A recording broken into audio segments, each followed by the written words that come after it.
Hello, thank you. Welcome back from lunch, which now means that you should come back from lunch because you've just gotten the welcome, right? My name is Puna Mathur. I have the privilege of serving as executive director of the Elaine Wynn and Family Foundation. I bear greetings from Ms. Wynn as president of your State Board of Education. She's on the East Coast and is not here, so big hugs from Elaine. I hope, how many of you enjoyed lunch? Yes. That was pretty lovely. I know one of the things that I think all of us really savor about the effort that Dr. Metcalf puts forth once a year for us here is the opportunity to network, to come in and get replenished by the energy and the vigor and the dedication of each other. And it sure sounded to me like that's what was happening. So to whoever you are sitting next to, just give them a little fist bump and say, thanks for doing what you do. Thanks for making it better for me. And for those of you that interpreted that to be, it's not a fist bump, everyone at your table. There's no bingo coverall component to the activity. It's about expressing gratitude to other like-minded, hardworking, dedicated, aspiring, resilient professionals who are working every day on the landscape of education in Nevada.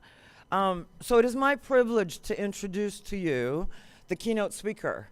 And boy, are you in for a treat. There is a chance meeting between two second graders that occurred on a playground, as best I can calculate, I think about 1970. And that chance encounter between these two second graders truly has changed the course of Nevada's history. These two boys, fast forward a few years, grew up to become Governor Brian Sandoval and the keynote speaker that you're about to enjoy. Dale Erquiaga, let's say it together. Erquiaga, you're welcome. 1, 2, 3. Erquiaga. Now you can feel comfortable. Born and raised in Nevada, so he brings a deep devotion and commitment to the state. Dale was among Governor Sandoval's first hires when the governor assumed the governorship in 2010. He served 2 years as a senior advisor. He will want me to point out that senior was not a function of his age. He was too young for that. It was simply the job title. He spent, after a 2-year stint initially, he then moved to Arizona to be closer to his kids. The governor rehired him in 2013.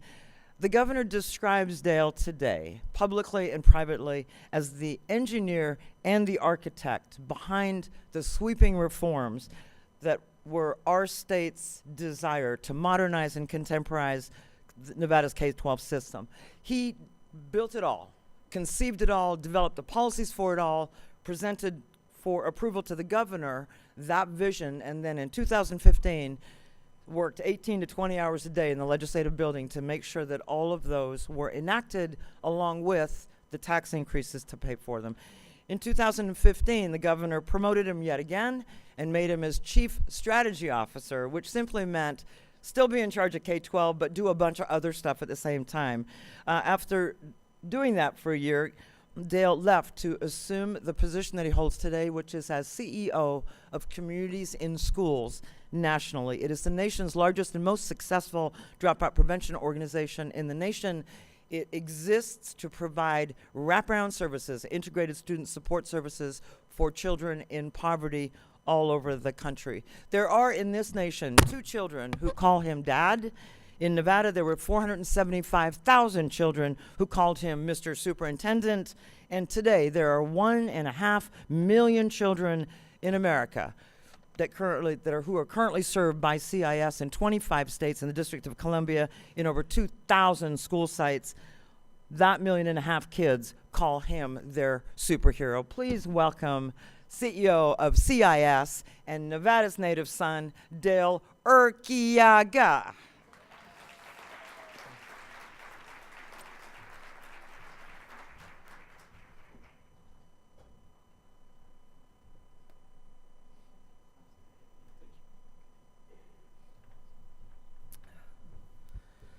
Wow. It will be hard to live up to that introduction. Thank you, Poonam. Let me just say that when you have a last name like mine, Watching you all have to go through that is really one of the greatest pleasures of my life. My parents gave us all these very Irish monosyllabic first names in an attempt to assimilate and fit in, and still I'm David Arugula about half the time. So it's really lovely to be home where people can pronounce both my names. I want to begin with a thank you. I want to thank Dean Kim Metcalf. Kim has become a friend. He was a mentor to me when I was superintendent, and we have stayed in touch since I have relocated to Washington, D.C., which is where I live today. Kim is the one who reminds me that I am not always right. This came as a great shock to me the first time he told me that. But he is, he doesn't say it very often, he's very polite. But while he is not a native son of Nevada, he has done remarkable things here at the university, this summit not least among them. And so on behalf of all of the folks in this room and all of the people of this state, Kim, thank you for everything that you do. Please give him a round of applause. Kim asked me if I would, after listening to me talk about my job, he asked if I would come and share a few learnings with you. And so I would like to think that this is like the prodigal son that has come home, but this morning on the plane, I flew here this morning, I was thinking it's more like my uncle Fabian, who would come around the house at this time of year for the holidays and regale us with war stories and stories of his childhood. I realize now, after several cocktails, is the way he would give those stories. But I did not have a cocktail on the plane, and I will do my best to tell you some stories from the road. And first, I will do my best to learn how to use the PowerPoint. Look at that. So I've titled this presentation, as you see on the screen, about the Gilded Age. The literary nerds in the room will know that this is a book by Mark Twain, written in about 1873. It is meant to describe what was going on in America at that time and what America would feel like until the end of the First World War. America was not at its best in many ways during what Twain described the Gilded Age. Some folks in America got really, really rich. This was the era of the Carnegies and the Rockefellers and the Huntingtons, those robber barons, we came to call them. And that all looked good. This was the era of the great melting pot in America. My mother's family came to America during this period. My father's family did not come until just prior to the Depression after the First World War. But underneath the surface of that, what was to be a golden age of America was poverty and corruption and some rather difficult truths about the country. And so Twain coined this phrase that this was the Gilded Age. It had a gold layer on it, but underneath it was not. And so I've used that novel, in part so that I seem smarter than I actually am, but also to describe for you what I have seen in our country as I've traveled around. And let me say right here, I'm going to say some things that will seem unflattering, perhaps, to some about our nation. But let me say right here, I am proud to be an American. I am a living example that the phrase, the American dream, was not a bumper sticker. My father's father, my grandfather, came to this country after the war with 35 cents in his pocket. Literally 35 cents. I grew up with this story. Fast forward from that arrival to me standing on this stage before you with the resume that Poonam has just read out.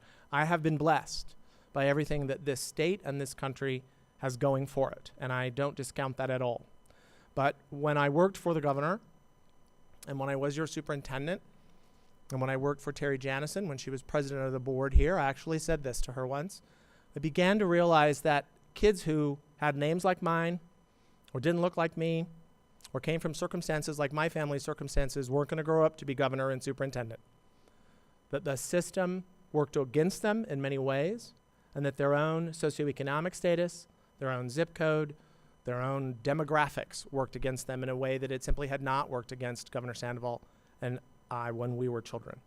So what I've seen, I offer to you without any criticism, but hopefully just some clear eyes of somebody who's been away. I was a speechwriter for a long time. Speechwriters like threes. There's always blah, blah, and blah. Good speeches have 3 sections, and so I'm going to try and model that today. I'm going to talk about 3 things today. I'm going to talk about poverty, race, and trauma, which you've heard all morning. I understand from looking at your agenda and talking with some of you. And I'm also right now going to talk about 3 ways that I think you're probably failing, and then I promise I'll offer 3 things that I think we can do. Here's what I think is going on. I'm hopeful that some of you will listen to what I've said and you will learn something new. You will not have had the realization, or you might not have had the factoid. That's the first thing that I would hope for. But I know that most of you have done this your whole lives and you're smarter than I am. And so I'm hopeful that you will be validated in your beliefs by something that I say. And in either of those instances, I hope that you will either gain some new knowledge or be validated in old knowledge, and that you will get up and do more than you already do when you do a great deal. The third option, which I don't discount at all, is that you may simply say, well, it's about damn time. Dale admitted he's not that smart, and if that numbskull can figure this out, anybody can, so I'm going to get up and I'm going to do something. Either way, one of those 3 things, I hope that we all leave here committed to do some things together. So what have I done since I left Nevada? I started this job on November 1st. There's a few photos up there. It's been an amazing journey. I was telling the folks at my table, I think this week I will log my 50,000th mile traveling on air and train for this job. Poonam mentioned Communities in Schools is in 25 states in the District of Columbia.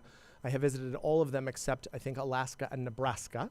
And I've been to some states that we don't have programs in because I have to raise money in my job. I have rung the bell at both the NASDAQ and the New York Stock Exchange. Large charities like mine, large nonprofits, get to do that. I will say standing in the New York Stock Exchange in particular brought tears to my eyes because it was in New York, very near the island where my family came when they immigrated to this country. And I was not there as an immigrant. I was there ringing the bell in the seat of capitalism and finance for the world. I've met a lot of kids in this journey.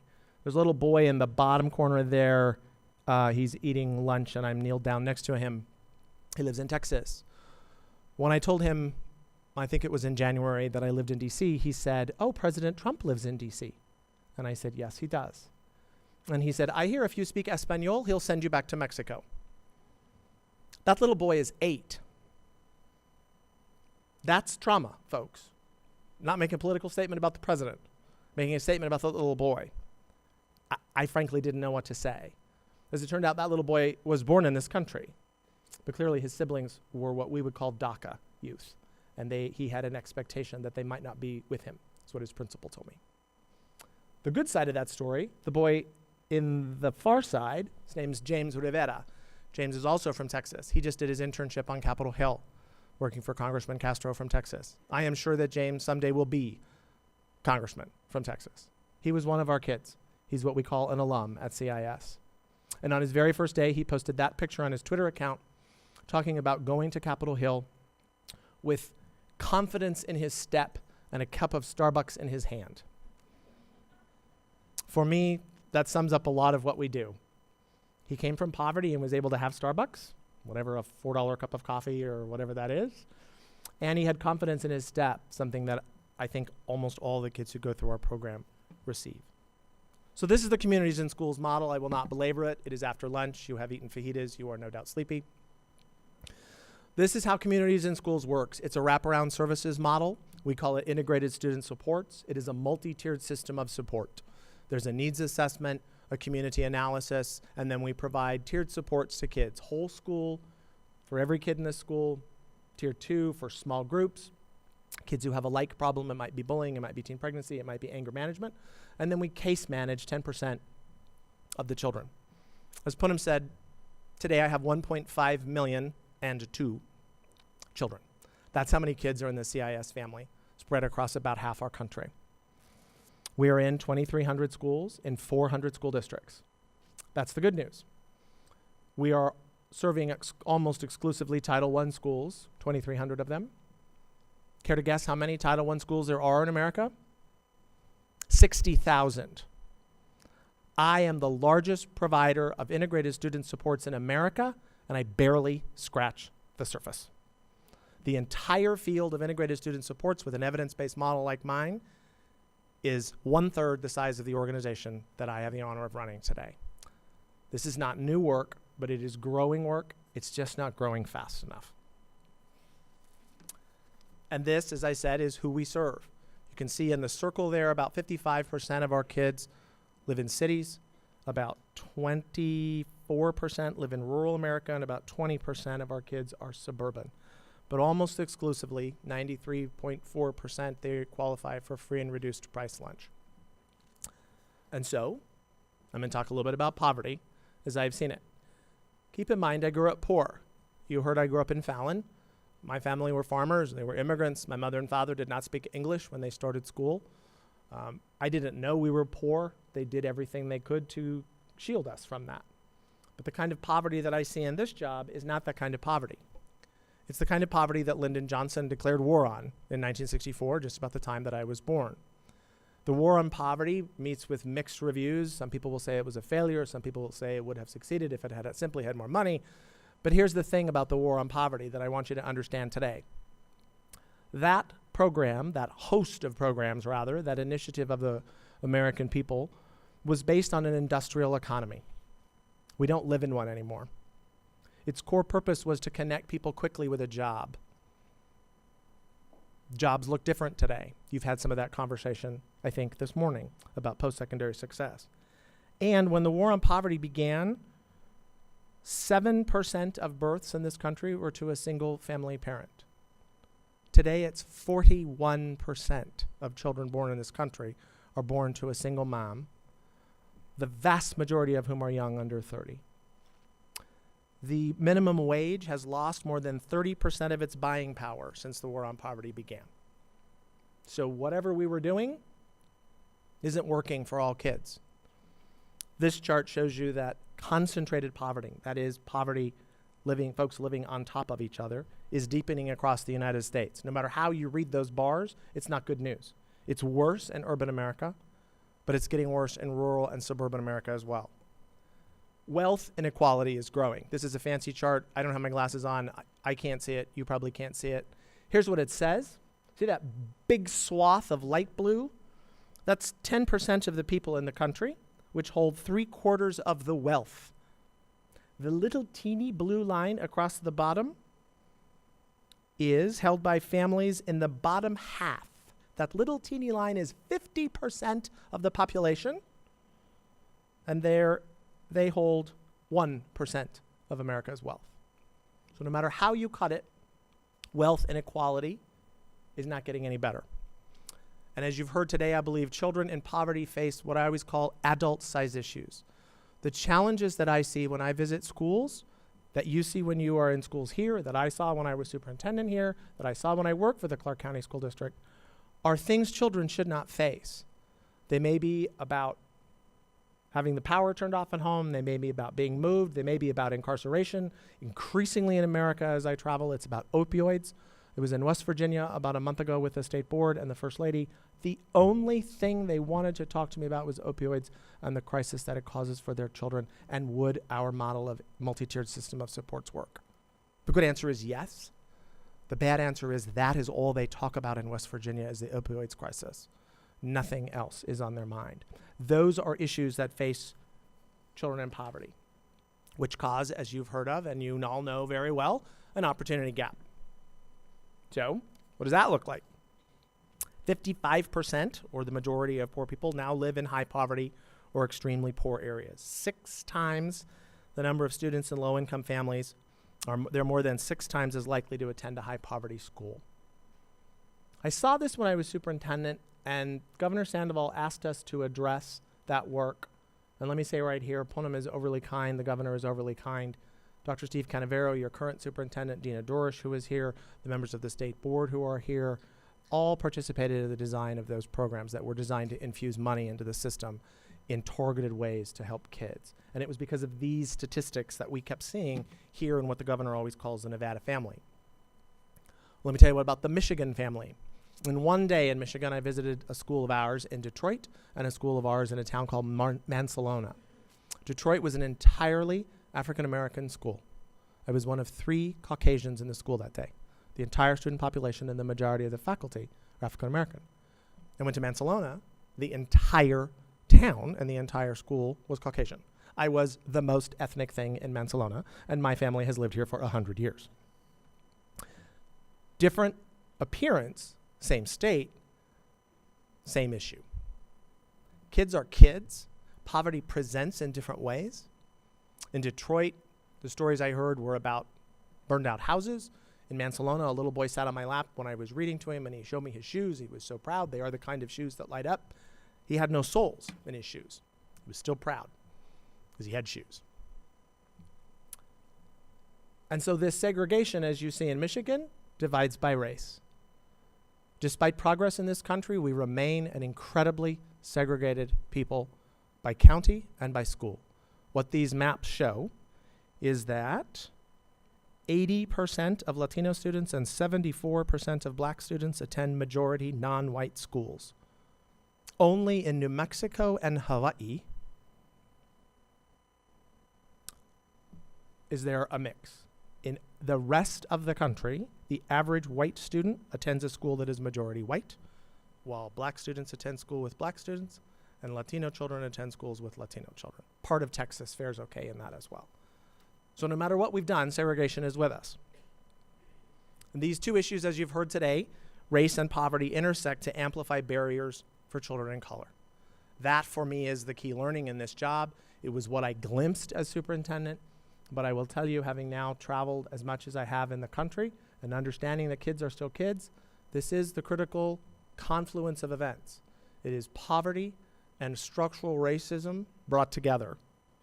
These issues are far worse when you are a child of color. So I've told you about 93% of my kids are free and reduced price lunch. 83% of my children are children of color. Race tracks with poverty in this country. There's no other way to put that. And here's one of the things that comes with it. The big orange line is parents of children experiencing parental incarceration. That school I visited in Detroit, the CIS employee told me 40% of the fathers in that school are in prison. When I told a colleague of mine that, who's an African American, he said, yep, the system's designed exactly the way it's supposed to work. I don't know what hurt more, that he said it and believed it, or that he's right. The way we discipline, the way we run prisons works against people of color. There's no other way to put it. That's true in schools. That's not just true in county jail. All of that piles up on kids, particularly kids in poverty, which leads to this topic, which I know you've talked about today. And I promise, I'm the after lunch speaker, and not only are you sleepy, and now I'm just beating you with what I've seen in America. I'm doing so for a purpose. I promise there's maybe some hope at the end. Children in poverty live in a constant state of emergency. This, I think, for me has been the hardest thing to learn in this job. I'm not an educator. I'm not a scientist. I have a degree in poli-sci, and I'm a liberal arts major, right? I am never the smartest guy in the room. But the emerging science around youth development and what we know about the human brain tells us that genetics is not determinative. It is environment. And it tells us that the conditions of poverty and the conditions of social bias and structural racism, these layered traumas, impact adversely performance in life, in school, on the job, and in our communities. You can just stack the statistics up. The good side is we know that, and so we can address it. The bad side is what I see when I travel. You see these sorts of things. Trauma and toxic stress. 1/4 of children have at least one traumatic event. The numbers get much larger when you deal with children in poverty. They are much more likely to have 4 or more adverse childhood experiences. So again, that's the thing I want you to understand. I have this wonderful life. I travel around America. I log miles. I'm always on Twitter. People have their picture taken with me, and I think in 6 months you're going to be like, who is this fat white guy that I have my picture taken with? But I have a great experience when I visit these schools, except this is what I see. I see poverty, I see social bias, I see racism everywhere I go, and those roll up into trauma. When I was your superintendent, I did everything I could. I tried to find money. I supported the governor in finding the revenue to address some of these issues. I was one of those high-stakes rigor superintendents. And I kept seeing that if we didn't do more for children in poverty, if we didn't do more for English language learners, if we didn't do more for equity, it didn't matter how good the Common Core standards were or the smarter balanced assessments were. Those kids would always start behind and therefore finish behind if they finished at all. That's what drove me to CIS, that very conversation. And the day I told the governor that I was going to apply for this job, he said, it's the chance of a lifetime.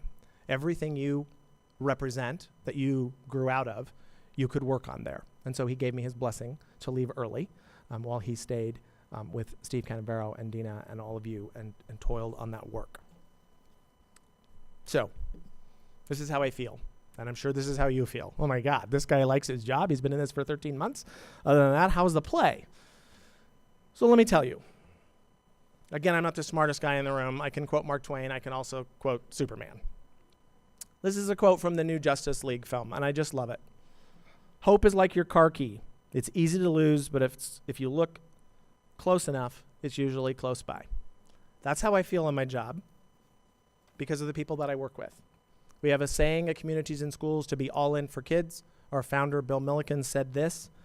Bill was all about the relationship 40 years before the science caught up with him and said social emotional learning and the relationship contributed to human development and would turn the tide in those environments where poverty, structural racism were impacting kids. He knew in his heart that it was the right thing to do. He and my predecessor, Dan Cardinelli, built a logic model around delivering multi-tiered system of supports that is wired around helping young people thrive. Last week I was in Nashville visiting a school, and I met a young man, William. He had confidence issues, is the way he described it. He did not have agency and self-management and those things that you as educators would learn to identify as social emotional skills. But William's psych coordinator gave him a mantra, is what he called it, to repeat. And he would say, and still said to me last week, I can, I will, watch me. For a lot of these kids, that's what it's about. It's about agency. It's about an adult actually seeing them in their condition, whether it be poverty or race, and giving them that little bit of magic, that little bit of alchemy that their parents or their guardians or their grandparents or whoever they live with cannot do because they are either not present or because their own life is consumed with drugs or domestic violence or just the fact that they work 2 and sometimes 3 jobs. And so that's the kids that we see, and that's why I am hopeful, because I work for people who do that every day, and they make a difference. Here's what those statistics look like. All of those are good. We can help with attendance. We help with behavior. Our graduation rate is consistently in the 90th percentiles. Keep in mind we serve populations who graduate at about 50 to 60% typically.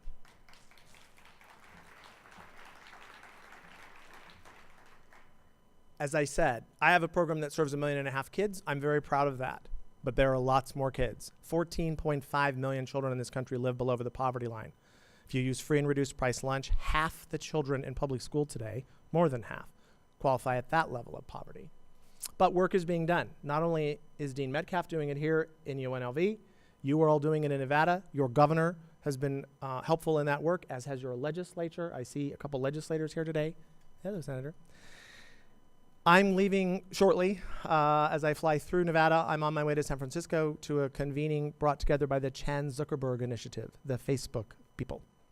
I am a grantee of the Chan Zuckerberg Initiative at CIS, and they are bringing together those bright, distinguished scientists and distinguished educators to talk about this issue, the science of learning and development. How can we, in the nonprofit sector, help the public sector to change schools and to make improvements?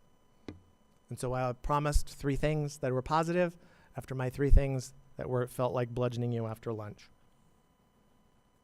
Before I get to the nice 3 answers, I want you to think about if your neighbor's house was on fire. Think about that. Has anybody ever actually had it happen? I have. My brother's house next to ours caught fire. When that happens, you do something. First, you probably call for help. Second, you probably go outside and you offer comfort, a coat, a blanket, maybe just an embrace. If you're an amazing person, you might run into the building because they have a child or they have a pet inside. I don't care which of those you are, whether you call for help or you offer comfort or you run into the burning building. But ladies and gentlemen, our neighbor's house is on fire. You've talked about it all morning. You see it here in your jobs every day. And I've seen it now in half the country. And so it's time to do whatever our own piece is. I can't tell you what your piece is. I know what I did. I took this job. So there are 3 things that I'd like you to think about. One is integrated student supports. It's what I do. It's what Dr. Tiffany Tyler and Sherry, who is here from Communities in Schools here in Nevada, does. They're amazing. They're one of the fastest growing programs in America. I think they're the 5th or 6th largest state in terms of students served. Integrated Student Supports works. Whether you use communities in schools or you use some other evidence-based model, the key is to find an evidence-based model. I encourage you to further examine integrated student supports. I encourage the legislature to look at funding for things like Victory Schools and Zoom schools. Built into those models is a lot of wraparound service work and integrated student support work. I happen to believe in it. It's what I do. It's the way I responded to my neighbor's house being on fire. So I offer that to you first. It works, and it works for exactly the issues of poverty and structural racism and trauma that we face in our schools today that ultimately impact all of us. Second, I'd like you to think about rethinking the role of public education. We have the science now. We know that the current school model and the current school day and the current school year and the current financing system and the current counting of seat time has absolutely nothing to do with the way children learn. I said in a speech a year ago in jest, because quips tend to get me in trouble, we used the Prussian or German model when we built our schools in this country in the 19th century. Not only does America not look anything like the 19th century, we beat the Germans in 2 World War. For the love of Mike, why are we still using their model for public education? So I encourage you and your policymakers here to allow space for innovation, whether here at the university or in your district or in Carson City by changing laws. Find ways to rethink the role.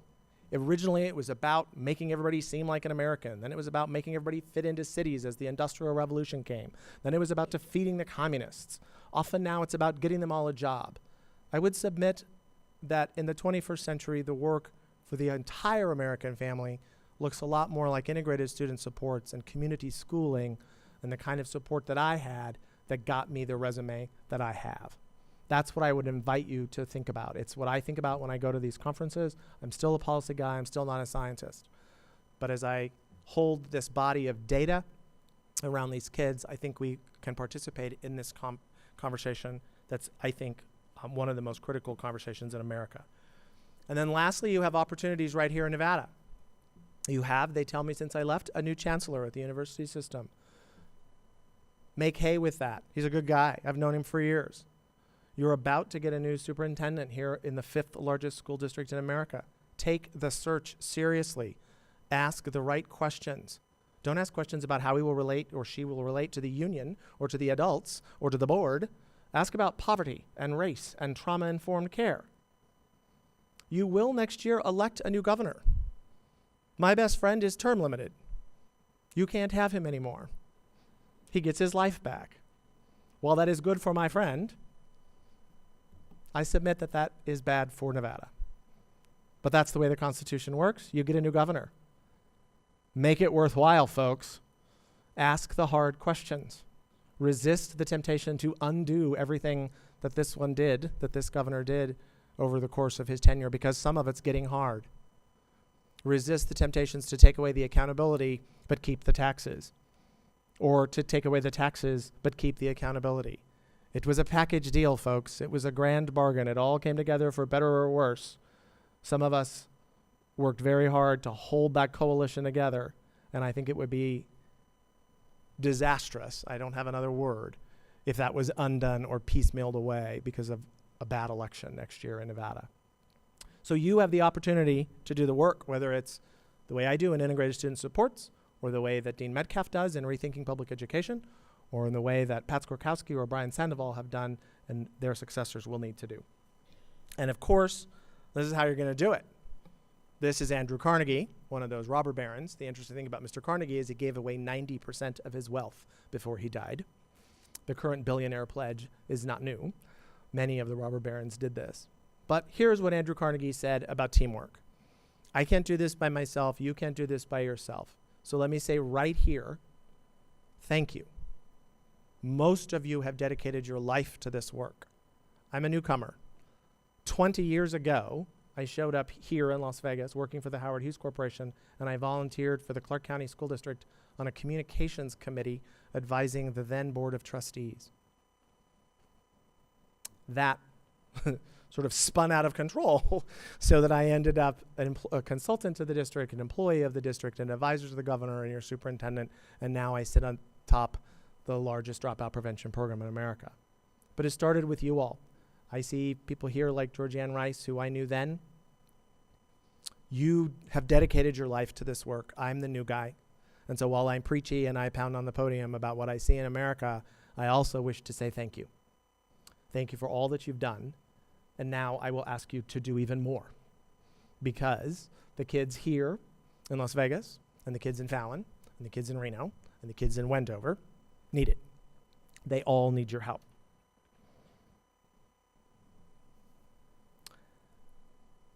The work is the same work that got me here. It's the American dream for everybody. It's the same vision that Mr. Carnegie talks about in this quote, having that vision for everybody equitably, that they will get what you got and what I got. And I believe that the only way there is through teamwork and through a lot of the sweat and tears that you have given. And again, I'm just asking you to give more. And so I'll leave you with the words of my friend now, William, in Nashville. I'll be watching what happens in Nevada. I hope you will watch what happens with me. And I hope both of us, all of us, Nevadans and those of us elsewhere in the country, can live by the words of my young friend William. I hope you will go to bed at night and you will come to work every day saying this with me. We can, we will, watch us. Thank you. God bless you and God bless the state of Nevada.